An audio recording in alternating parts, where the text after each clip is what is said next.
പായസത്തിൻ്റെ വേറൊരു പേരാണ് ഖിർ.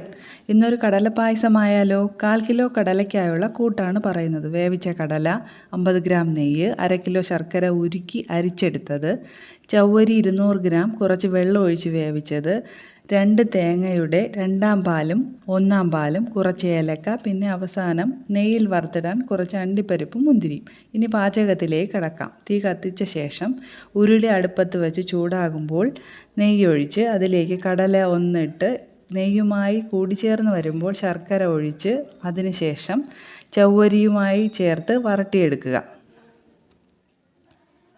അതിലേക്ക് 2-ാം പാലും ഏലക്കയും ചേർത്ത് വരട്ടുക. വറ്റി വന്ന ശേഷം 1-ാം പാലൊഴിച്ച് തിളപ്പിച്ചെടുക്കുക. ശേഷം വേറൊരു പാത്രത്തിൽ നെയ്യും ഒഴിച്ച് അണ്ടിപ്പരിപ്പും മുന്തിരിയും വറുത്ത് കോരിയെടുത്ത് പായസത്തിലേക്ക് ഒഴിക്കുക. കടലപ്പായസം റെഡിയായേ. വീഡിയോ ഇഷ്ടമായാൽ ലൈക്ക്, ഷെയർ, സബ്സ്ക്രൈബ് ചെയ്യുമോ?